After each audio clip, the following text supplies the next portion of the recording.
Israel কর্তৃক গণহত্যা বন্ধের দাবিতে এবং ভারতে মুসলিম লীগের প্রতিবাদে জনতা ঐক্য পরিষদের ব্যানারে জাতীয় প্রেস ক্লাবের সামনে যে মানববন্ধন কর্মসূচি পালিত হচ্ছে, উক্ত মানববন্ধন কর্মসূচির সূচনা বক্তব্য দিয়ে আসছেন ডক্টর মেহেদী হাসান। সূচনা বক্তব্য দিয়ে আসছেন ডক্টর মেহেদী হাসান।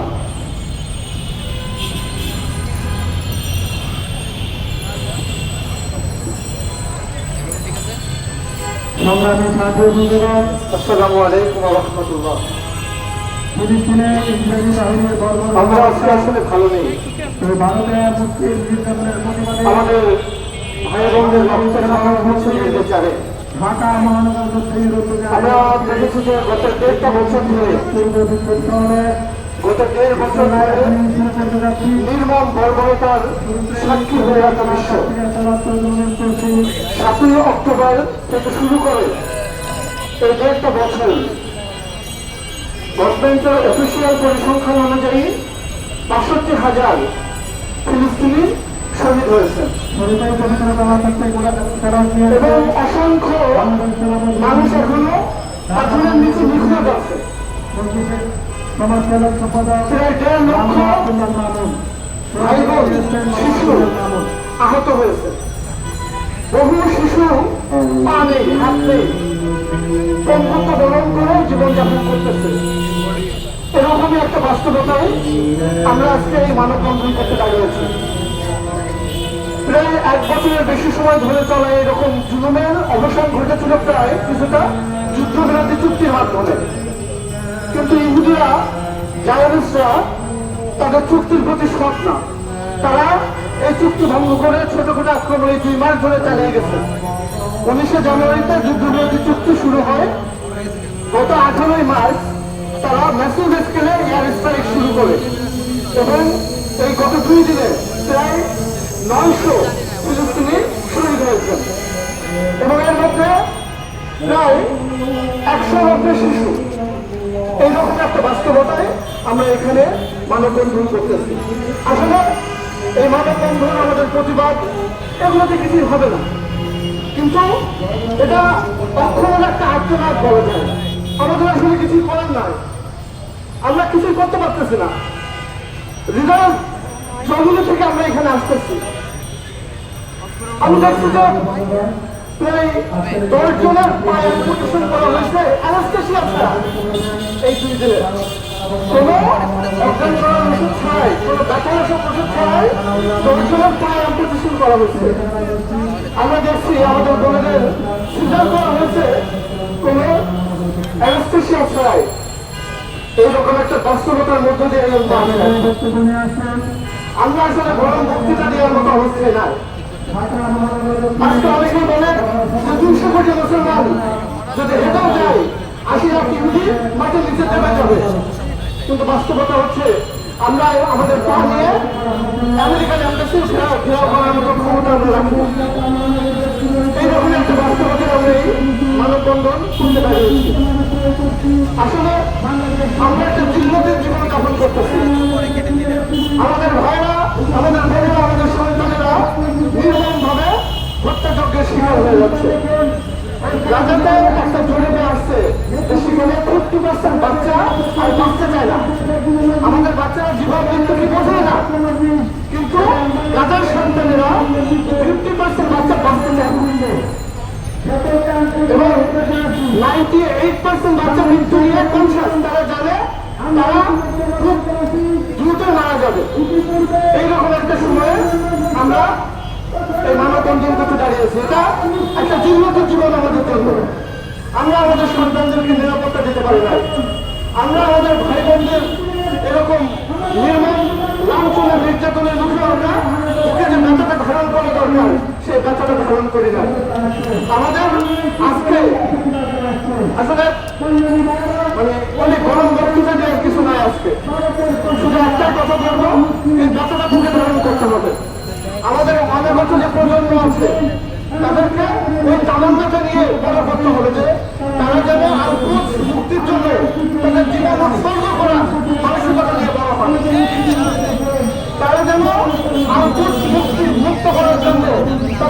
সর্বস্ব বিসর্জন দেওয়ার জন্য প্রস্তুত হয়ে যায়। এরকম ভাবে আমাদের প্রজন্মকে গড়ে তুলতে হবে এবং আমাদেরকেও এই মানসিকতাটাই ধারণ করতে হবে। আমি আজকে আর খুব বেশি কিছু বলবো না। আমরা আমাদের ভাইদের জন্য দোয়া করি, আর আমাদের জন্য দোয়া করি আল্লাহ যেন আমাদেরকে মাফ করে দেন, আমাদের জিন্দগির জীবন থেকে আল্লাহ যেন মুক্তি দিয়ে দেন, আল্লাহ যেন আমাদেরকে বিজয় দেন। আসসালামু আলাইকুম ওয়া রাহমাতুল্লাহ।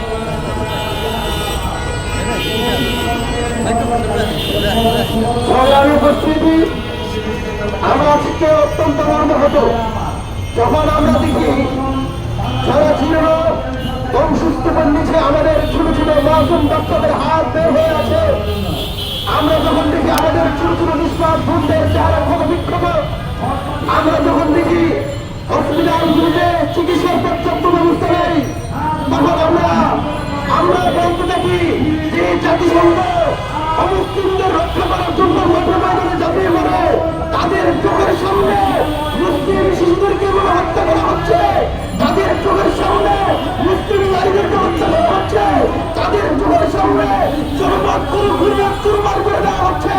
আজকে তারা কেন তাদের মুখের মধ্যে তারা গিয়ে মুখ বন্ধ করে আছে?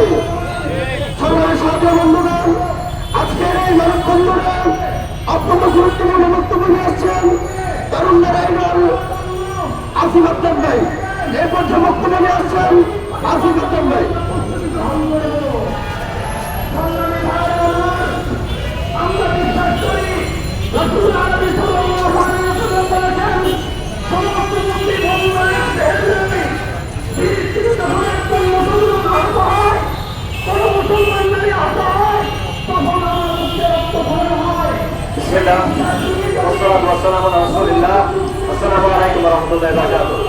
আপনারা জানেন গাজায় বর্বর ইহুদিরা ফিলিস্তিনের মুসলিমদের উপর আবার গণহত্যা শুরু করেছে এবং পবিত্র রমজানের সময় মুসলিম নারী, শিশু, বৃদ্ধ, পুরুষ সবাইকে নির্বিচারে হত্যা করা হচ্ছে এবং এই গণহত্যা চলছে পশ্চিমা বিশ্বের সক্রিয় মডেলে। আমরা এই প্রতিবাদে আজ এখানে উপস্থিত হয়েছি। আপনারা প্রশ্ন করতে পারেন ফিলিস্তিনে গণহত্যা হচ্ছে এই জন্য এখানে প্রতিবাদ করে লাভ কি? এটা কি কোনো আয় সারা কর্মসূচি? এটা কি মুখ রক্ষার কর্মসূচি? আমরা বলতে চাই আমরা এখানে তিনটা কারণে আজকে এখানে উপস্থিত হয়েছি। প্রথম কারণ, রাসূলুল্লাহ সাল্লাল্লাহু আলাইহি ওয়াসাল্লাম আমাদের শিখিয়েছেন যখন আমরা কোনো অন্যায় দেখব আমাদের হাত দিয়ে বাধা দিতে হবে, যদি না পারি মুখে প্রতিবাদ করতে হবে, যদি তাও না পারি অন্তরে বিরোধিতা করতে হবে। আমাদের সামর্থ্য সীমিত, তাই আমরা মুখে প্রতিবাদ জানানোর জন্য আজকে এখানে আসছি। আমরা সাক্ষী থাকেন আজকে আমরা এখানে আসছি এই জন্য প্রতিবাদ করার জন্য। দুই নম্বর কারণ, আপনারা জানেন ফিলিস্তিনের মানুষেরা, গাজার অধিবাসীরা, আমাদের ভাই ও বোনেরা দুনিয়ার মানুষকে আহ্বান জানাইছেন, তারা মুক্তিকামী মানুষকে আহ্বান জানিয়েছেন তারা যেন এই গণহত্যার প্রতিবাদে রাস্তায় নেমে আসেন। তারা মুসলিম উম্মাহকে আহ্বান জানিয়েছেন তারা যেন ইসরায়েলি আগ্রাসনের বিরুদ্ধে, জায়নিস্ট গণহত্যার বিরুদ্ধে, ফিলিস্তিনের পক্ষে, মসজিদ আল আকসার পক্ষে রাজপথে নেমে আসেন। আমাদের ভাইরা ডেকেছেন, আমরা সেই ডাকে সাড়া দিয়েছি। ইয়া আহলা গাজ্জা, হে বাইতুল মাকদিসের অধিবাসীরা, হে সম্মান ও মর্যাদার অধিকারীরা, আপনারা সাক্ষী থাকেন। শাহজালালের মাটি থেকে আপনারা সালাম দেন, হাজী শরীয়তুল্লাহর মাটি থেকে আপনারা সালাম দেন, মুসলিম বঙ্গ থেকে আপনারা সালাম দেন। আপনারা যাচ্ছেন, আমরা আসছি, আমাদের সামর্থ্য সীমিত। আল্লাহর কসম, আল্লাহর কসম, মুকসিম বিল্লাহিল আযীম, আমাদের যদি সামর্থ্য থাকতো আমরা আপনাদের সাথে থাকতাম। আমাদের শরীরটা এখানে আটকা পড়ে আছে, আমাদের মন মসজিদ আল আকসার সাথে, আমাদের অন্তর মাদ্রিদের সাথে। আল্লাহর কসম, আমাদের সামর্থ্য থাকলে আমরা এই জিহাদে আপনাদের সাথে থাকতাম, আপনাদের সামনে থাকতাম, আপনাদের পেছনে থাকতাম, আপনাদের বামে থাকতাম, আপনাদের ডানে থাকতাম। দ্বিতীয় যে কারণে আমরা উপস্থিত হলাম সেটা হলো একটা সত্য এই গরমের সামনে স্পষ্ট করার জন্য, এই 18 কোটি মানুষের সামনে স্পষ্ট করার জন্য।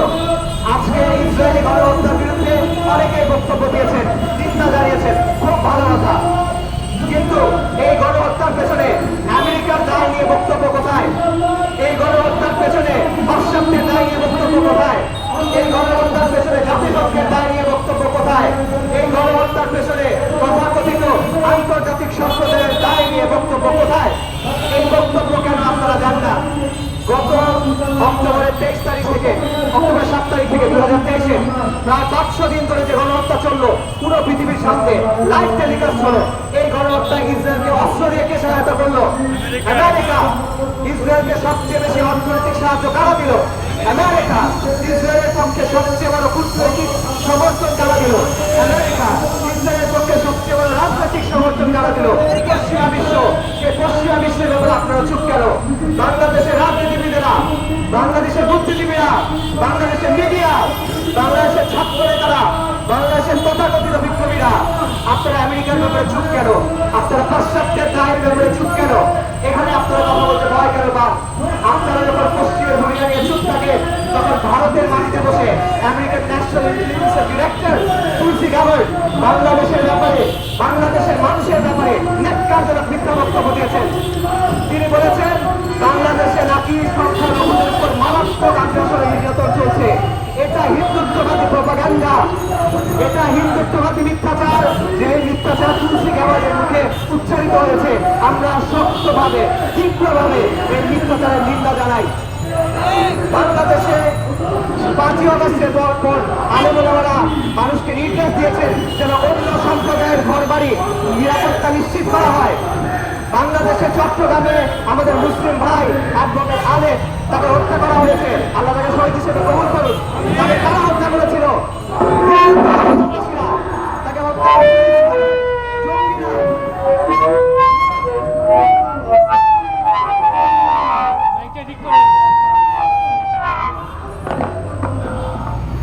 তাকে হত্যা করেছিল হিন্দুত্ববাদী জঙ্গিরা। তখনও বাংলাদেশের ওলামায়ে কেরাম সাধারণ মানুষকে আহ্বান করেছেন, আপনারা সবর করেন। আমরা সবর করেছি। শেখ হাসিনার রিজিমের সময় সবচেয়ে বেশি নির্যাতিত কারা ছিল? ইসলামপন্থীরা। আয়নাঘরে কারা ছিল? ইসলামপন্থীরা। জেলে কারা ছিল? ইসলামপন্থীরা। খুন নির্যাতনের শিকার করা হয়েছিল ইসলামপন্থীরা। শাপলা চত্বরে আগ্রাসনের শিকার করা হয়েছিল ইসলামপন্থীরা। প্রহসনের ট্রাইব্যুনাল বানিয়ে ফাঁসিতে কাদের ঝুলানো হয়েছিল ইসলামপন্থীদের। তারপরে এরকম ন্যাক্কারজনক মিথ্যাচার কিভাবে করা যায়? এবং সবচেয়ে বিচিত্র বিষয়, তুলসী গাবার্ড ভারতের মাটিতে বসে যখন এই বক্তব্য দিচ্ছেন, তখন ভারতে মুসলিমদের উপর কি হচ্ছে? ভারতের মাইনরিটির উপরে কি হচ্ছে? মুসলিমদের হত্যা করা হচ্ছে, মুসলিম নারীদের ধর্ষণ করছে হিন্দুত্ববাদীরা, মুসলিমদের মসজিদ ভেঙে দিচ্ছে হিন্দুত্ববাদীরা, মুসলিমদের মসজিদ ঢেকে দিচ্ছে হিন্দুত্ববাদীরা। বাংলাদেশের মাইনরিটিদের নিয়ে কেচ্ছা সাজান। What about the minorities of India? তাদেরকে নিয়ে আপনাদের বক্তব্য কই? Don't you see the death and destruction? or do you choose to be blind? এই দ্বিচারিতা, এই ডাবল স্ট্যান্ডার্ড নতুন না। এই পশ্চিমা বিশ্ব শত শত বছর ধরে আমাদের এই ভূমিগুলোতে লুটপাট চালিয়েছে, কলোনিয়াল আগ্রাসন চালিয়েছে। তারা তাদের আইন, তাদের ব্যবস্থা আমাদের উপর চাপিয়ে দিয়ে গেছে। সারা বিশ্ব জুড়ে তারা যুদ্ধ চাপিয়ে দিয়েছে। তারা পারমাণবিক বোমা আবিষ্কার করেছে। তারা গণহত্যা চালিয়েছে। গণহত্যা চালিয়েছে ভিয়েতনামে, সিরিয়ায়, আফগানিস্তানে, ইরাকে, ইয়েমেনে। এবং আমরা এটা বলতে চাই, এই সত্য প্রকাশ করতে চাই যে ফিলিস্তিনে আজকে যে গণহত্যা হচ্ছে, এর জন্য যেভাবে ইসরায়েল দায়ী সেভাবে আমেরিকা দায়ী, যেভাবে ইসরায়েল দায়ী সে পশ্চিমা বিশ্ব দায়ী। এই গণহত্যার বিরুদ্ধে নিন্দা আমরা জানিয়ে গেলাম। আমরা বক্তব্য শেষ করার আগে বলতে চাই, হিন্দুত্ববাদী আমরা ইসরায়েলি গণহত্যা যেরকম নিন্দা জানাই, আমরা ভারতে হিন্দুত্ববাদী আগ্রাসনে সেভাবে নিন্দা জানাই। এবং আমরা বলি হিন্দুত্ববাদ এবং জায়নবাদ, হিন্দুত্ববাদ এবং জায়নবাদ দুই ভাই। হিন্দুত্ববাদ এবং জায়নবাদ একে অপরের মিত্র, তারা একে অপরের ন্যাচারাল অ্যালাই। এবং তারা পুরো বিশ্ব জুড়ে মুসলিমদের বিরুদ্ধে চক্রান্ত করছে, তারা বাংলাদেশের বিরুদ্ধে চক্রান্ত করছে। যেই প্রমাণ হলো এই বক্তব্য এবং এই চক্রান্ত বাংলাদেশের মানুষ ইনশাল্লাহ প্রতিরোধ করবে। অনেকেই প্রস্তাব তুলেছেন পাসপোর্টে এক্সেপ্ট ইসরায়েল নীতি পুনর্বহাল করা হোক। এটি একটি সঠিক দাবি, এটি একটি সম্মানজনক অবস্থান। এই দাবি পূরণ করতে হবে। পাসপোর্ট থেকে এক্সেপ্ট ইসরায়েল এই কথা পুনর্বহাল করতে হবে। পাশাপাশি আমরা বলতে চাই, আমাদের সাধ্যমতো যেসব প্রতিষ্ঠান, যেসব কর্পোরেশন জায়নবাদী প্রকল্পে সমর্থন দেয়, যাদের হাতে ফিলিস্তিনের মুসলিমদের রক্ত লেগে আছে, আমরা সাধ্যমতো তাদের বয়কট করার চেষ্টা করি। সবশেষে আমরা বলতে চাই, রমাদানের শেষ 10 দিন আসন্ন, দোয়া কবুলের সময় আসন্ন। আপনারা দোয়া করেন আল্লাহর কাছে। দোয়া কবুলের সময়ে, ইফতারের সময়, সেহরির সময়, তারাবির সময়, তাহাজ্জুদের সময় আল্লাহর কাছে দোয়া করেন। মজলুমের জন্য দোয়া করেন, বিজয়ের জন্য দোয়া করেন, জালেমের বিরুদ্ধে দোয়া করেন, ফিরআউন এবং নমরুদের বিরুদ্ধে দোয়া করেন, কুফরি শক্তি এবং শিরকি শক্তির বিরুদ্ধে দোয়া করেন। ওয়া আখিরু দাওয়ানা আলহামদুলিল্লাহি রাব্বিল আলামিন।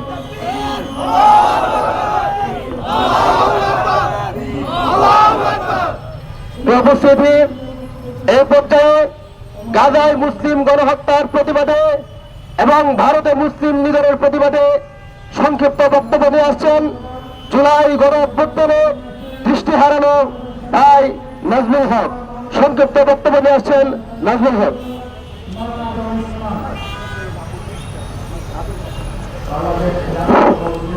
বিসমিল্লাহির রহমানির রহিম। আজকে আমি বেশি কথা বলবো না, যেহেতু সংক্ষেপ বক্তব্য দেওয়ার কথা বলেছে। একটি কথাই বলে আমি আমার বক্তব্য শেষ করব। সেই কথাটি হচ্ছে যে আমাদের বাংলাদেশেও কিন্তু একজন ফেসিক ছিল, যাকে আমরা প্রতিহত করতে পেরেছি। আজকে যারা এই গণহত্যা করছে তারাও প্রতিহত করবে।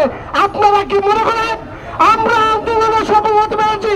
আল্লাহ তাআলার রহমত চলে এসেছিল বলে এই ফেসিককে বিতাড়িত করতে পেরেছি। আমরা বিশ্বাস করি আল্লাহ তাআলা অবশ্যই ইসলামের পক্ষে আছে, আর এই ফিলিস্তিনের উপরে যারা গণহত্যা করছে ওরা ধ্বংস হতে বেশি দিন লাগবে না। আমি আপনার আজকে বলে রাখছি, আপনাদের মাঝে অল্প কিছুদিনের মধ্যে জানতে পারবেন ফিলিস্তিনের উপরে যে ইসরায়েল, যে ফিলিস্তিনরা যারা হত্যা করছে তাদের আল্লাহ তাআলা বিচার করবে। আমরা আম জনতা দলের পক্ষ থেকে সর্বসময় ফিলিস্তিনের সাথে আছি, এবং কি আমরা আছি। আপনারা বিকাল 5টার সময় আমাদের আম জনতা দলের কার্যালয়ে এর বিরুদ্ধে একটি প্রেস মিটিং হবে, সকলকে আসার জন্য আহ্বান করছি। যেহেতু সংক্ষেপে বক্তব্য দেওয়ার কথা বলা হয়েছে, তাই আমি এখানেই বক্তব্য শেষ করছি। আর একটি কথা বলে শেষ করি, আমাদের যে ভাই বোনদেরকে ওরা হত্যা করছে, আপনি খবর মাঝে দেখুন তারা জান্নাতের বাগানে ফুরফুরা হাসি দিচ্ছে। তাই আমরা আমাদের হত্যা করেছে তবু আমরা আনন্দিত। আল্লাহ হাফেজ। সংগ্রামী উপস্থিতি, এই পর্যায়ে বক্তব্য নিয়ে আসছেন বাংলাদেশ খেলাফত আন্দোলনের মহাসচিব, তরুণ প্রজন্মের আইডল, আমাদের প্রিয় মুখ মুফতি ফখরুল ইসলাম সাহেব। এই পর্যায়ে বক্তব্য নিয়ে আসছেন মুফতি ফখরুল ইসলাম সাহেব।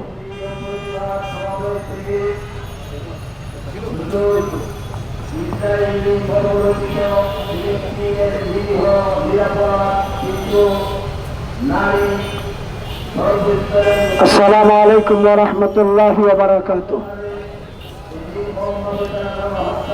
ইসরায়েলদের নিজস্ব কোনো ভূমি নেই, দেশ নেই। তারা ফিলিস্তিনে এসে উদ্বাস্তু হিসেবে বসে আস্তে আস্তে ফিলিস্তিনিদেরকে নিধন করে করে ফিলিস্তিন দখল করার ষড়যন্ত্রে লিপ্ত। আর এই ষড়যন্ত্রের ইন্ধন যোগাচ্ছে ওই আমেরিকা, ফ্যাসিস্ট টেররিস্টের গডফাদার আমেরিকা। আমরা বলবো ফিলিস্তিনিরা আমাদের ভাই। ফিলিস্তিনিদের এই হত্যাযজ্ঞ বন্ধ করার জন্য প্রয়োজনে সারা বিশ্বের সকল মুসলমান একাকার হয়ে আমেরিকা এবং ইসরায়েলের বিরুদ্ধে জিহাদের জন্য প্রস্তুতি গ্রহণ করতে হবে। ওরা মানবতার উপহার দেয়, আর রাতের অন্ধকারে বাড়ি করে হামলা করে, শিশু মহিলা এদেরকে হত্যা করে। শিশুদের কি অপরাধ? ওরা কি অস্ত্র তুলেছে ইসরায়েলের বিরুদ্ধে, ইহুদিদের বিরুদ্ধে না আমেরিকার বিরুদ্ধে? ওরা নিরপরাধ শিশুদেরকে হত্যা করে। রাত্রিবিরোধের মানবতার বিরুদ্ধে, মানবতার নামে ওরা মুসলিম নিধনের ষড়যন্ত্রে লিপ্ত। এসব ষড়যন্ত্র বন্ধ না করলে সারা পৃথিবী থেকে মুসলমানরা একাকার হয়ে তাদের বিরুদ্ধে জিহাদে ঝাঁপিয়ে পড়বে ইনশাআল্লাহ। ভারত নিজস্ব কিছুই নেই, ভারতকে সাজিয়েছে মুসলমানেরা। আর আজকে মুসলমানদের বিরুদ্ধে তোমরা অস্ত্র তোলো। কুতুব মিনার মুসলমানদের তৈরি করা, দিল্লির লাল কেল্লা মুসলমানদের তৈরি করা, আগ্রার তাজমহল মুসলমানদের তৈরি করা, আর বিশ্বের শ্রেষ্ঠ সম্রাট আওরঙ্গজেবের সমাধিতে তোমরা হামলা করার চেষ্টা করো। এমন একজন শ্রেষ্ঠ শাসক তৈরি করে দেখাও না। মুসলমানরা যে শাসকগুলো তৈরি করেছে, এমন শাসক তৈরি করে ক্ষমতা তোমাদের নাই। যদি তোমরা ভারতের মুসলমানদের বিরুদ্ধে আন্দোলন সংগ্রাম, মুসলমানদেরকে হত্যাযজ্ঞ বন্ধ না করে মনে রাখবা, বাংলার মুসলমান, পাকিস্তানের মুসলমান, আফগানের মুসলমান এবং সাথে সাথে ভারতের মুসলমানরাও তোমাদের বিরুদ্ধে সংগ্রামে ঝাঁপিয়ে পড়বে ইনশাআল্লাহ। সাথে বন্ধুগণ, এই পথে আজকের এই উলামা জনতা ঐক্য পরিষদের পক্ষ থেকে আহত ফিলিস্তিনের গাজা মুসলিম নিধনের প্রতিবাদে এবং ভারতের মুসলিম আগ্রাসনের প্রতিবাদের এই মানববন্ধন কর্মসূচিতে আমাদের সাথে সংহতি জানিয়ে বক্তব্য দিবেন আম জনতা দলের সম্মানিত সদস্য সচিব মোহাম্মদ তারেক রহমান ভাই। এই পর্যায়ে বক্তব্য নিয়ে আসছেন আম জনতা দলের সম্মানিত সদস্য সচিব মোহাম্মদ তারেক রহমান ভাই।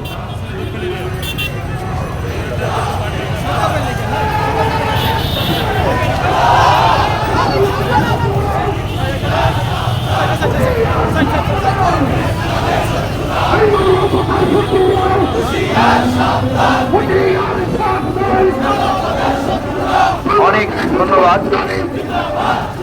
ফিলিস্তিনের পক্ষে আমরা দাঁড়িয়েছি, আমাদের ভাইরা দাঁড়িয়েছে, সামনেও একটা মিছিল যাচ্ছে ফিলিস্তিনের জন্য, ফিলিস্তিনের শিশুদের রক্ষা করার জন্য, ফিলিস্তিনের নাগরিকদের রক্ষা করার জন্য।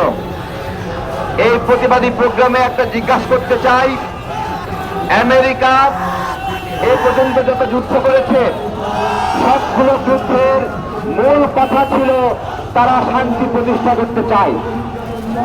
তারা শান্তি প্রতিষ্ঠার নামে মুসলিম নিধন করে, শান্তি প্রতিষ্ঠার নামে মানুষ হত্যা করে। অদ্ভুত বিষয়, তাদের হত্যা শান্তি প্রতিষ্ঠার জন্য। আরেকটি দেশ রয়েছে আমাদের পার্শ্ববর্তী দেশ ভারত, তারাও এরকম ভাবে মুসলিমদেরকে নিপীড়ন করছে, মুসলিম হত্যা করছে। মুসলিম নিপীড়নের ক্ষেত্রে ভারত, আমেরিকা, ইসরায়েল তিনটা একজোট একসাথে এক তালে মুসলিমদের বিরুদ্ধে কার্যক্রম করছে। ভারত আমাদের এখানে সংখ্যালঘুর কথা, নিপীড়নের কথা বলে। আমি ভারতকে বলবো, তোমাদের সমস্ত মিডিয়া, গণমাধ্যম, গবেষণা এক জায়গায় করো। কখনো দেখাতে পারবে না বাংলাদেশের মুসলিমরা কোন হিন্দুকে গণপিটুনি দিয়ে হত্যা করেছে। এই আছে নাকি এরকম কোন ঘটনা? ভাই, কোন ঘটনা নাই। অথচ ফরিদপুরে 2 মুসলিম নির্মাণ শ্রমিককে পিটিয়ে পিটিয়ে হত্যা করলো। আমরা ধৈর্য ধরেছি। চট্টগ্রামে আমাদের আইনজীবী আলিফ ভাইকে হত্যা করলো, আমরা চুপ আছি। আমরা ধৈর্যের প্রমাণ দিচ্ছি। তারা মনে করছে এদেরকে তো কিছু করা যায় না, এদেরকে তো দায় স্থায়ী করা যায় আমাদের ধৈর্য দেখে। আমরা আপনাদেরকে বলবো ভাই, ওরা যে যুদ্ধ করছে সেই যুদ্ধে আমরা তাল মেলাবো কিনা। আমাদের স্পষ্ট কথা, ওদের অর্থনীতি বন্ধ করতে হবে।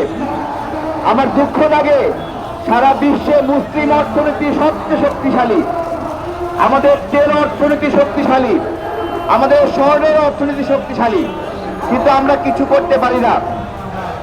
আমাদের তেল অর্থনীতি দিয়ে আমরা চাপ দিতে পারি নাই। তেল বন্ধ করে দেব, ফিলিস্তিনিদের উপর অত্যাচার বন্ধ করো। আমাদের মধ্যপ্রাচ্যের দেশগুলো মুসলিম ভাইরা এটা বলে নাই। আমাদের ছিল, এই শক্তি ছিল, কিন্তু আমরা কখনো কাজে লাগাই নাই। রাজতন্ত্রের দেশগুলো তারা নিজেদের ক্ষমতার জন্য সর্বোচ্চ উপায়ে ইসরায়েল দালালি করছে, আমেরিকা দালালি করছে। প্রিয় ভাইয়েরা, এটা কি বন্ধ করার উপায় নাই? আমাদের হাতে ওই রাজাদের মতো হয়তো না ক্ষমতা নাই, কিন্তু আমাদের হাতে আমাদের ক্রয় ক্ষমতা আছে, আমাদের পার্চেজিং পাওয়ার আছে। স্পষ্ট কথা, আগামীকাল থেকে ইউনিলিভারের কোন পণ্য আমরা ব্যবহার করবো না। স্পষ্ট কথা, কোন দোকানদার পেপসি কোক বিক্রি করতে পারবে না, আমরাও খাবো না। আমরা সচেতন ভাবে খেয়াল করবো, এই দোকানদার পেপসি কোকের প্রতি মায়া দেখাবে, ওই দোকানদার থেকে আমরা কোনো মালামাল কিনবো না। সোজা হিসাব, দোকানদার ভাইয়েরা আপনারা সিদ্ধান্ত নেন যে আপনারা ফিলিস্তিনির ভাইদের রক্ত বিক্রি করবেন কিনা। যদি সিদ্ধান্ত থেকে সরে না আসে আপনারা বিপদে পড়বেন। প্রিয় ভাইয়েরা, এই ক্রয় ক্ষমতা কতটুকু শক্তিশালী আপনি আপনাদেরকে বলছি। স্টারবাক নামে একটা কফি বিক্রেতা রেস্টুরেন্টের কথা আপনারা জানেন। শুধুমাত্র এই বয়কটের কারণে এই বিখ্যাত প্রতিষ্ঠান বন্ধ হওয়ার পথে।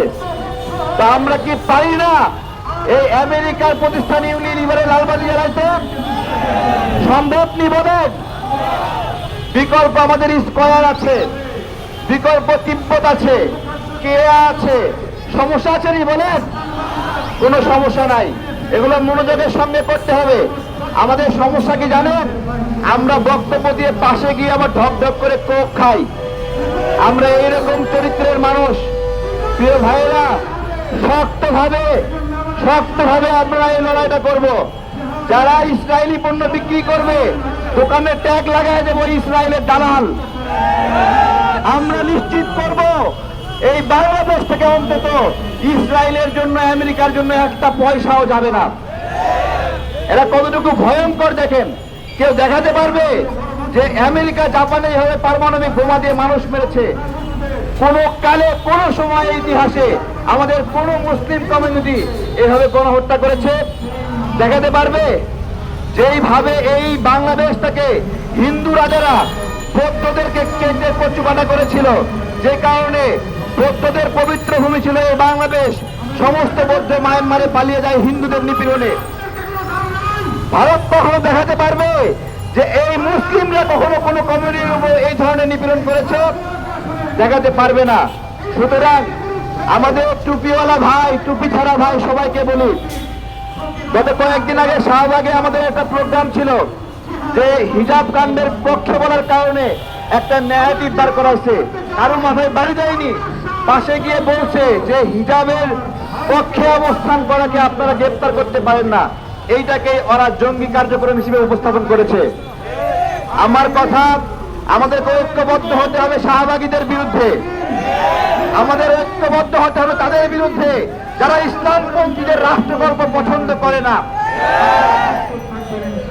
তাদের বিরুদ্ধে ঐক্যবদ্ধ হবে, অবস্থান তৈরি করতে হবে। দুঃখজনক, ঢাকা বিশ্ববিদ্যালয়ে আমাদের প্রতিনিধিত্ব সেভাবে নাই। আপনারা খেয়াল করবেন, চর্চা করবেন, ওইখানে যারা ইসলামপন্থীরা আছে সবাইকে এক জায়গায় আসতে হবে। এক জায়গায় হয়ে এ সকল শাহবাগীদের বিরুদ্ধে আওয়াজ তুলতে হবে। ধন্যবাদ সবাইকে। ধন্যবাদ তারেক ভাইকে অত্যন্ত গুরুত্বপূর্ণ